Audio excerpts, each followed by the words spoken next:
in today's video, I will be showing you guys how to set a password on Windows 10.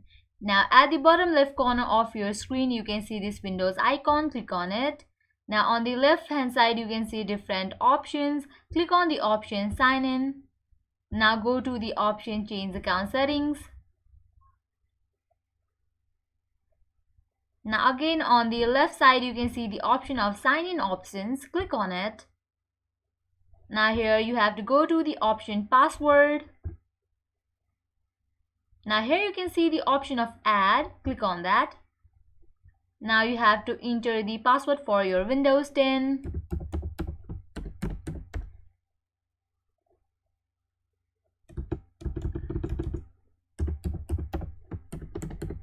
Again, you have to confirm your password. Now you have to give some hint like what is your password about. After you are done, click on Next. Click on Finish. In this way, you can easily set a password in your Windows 10. I hope now you guys are totally clear about how to set a password on Windows 10. If you find this video helpful, at the end, make sure to like, share and subscribe to our channel. Thank you.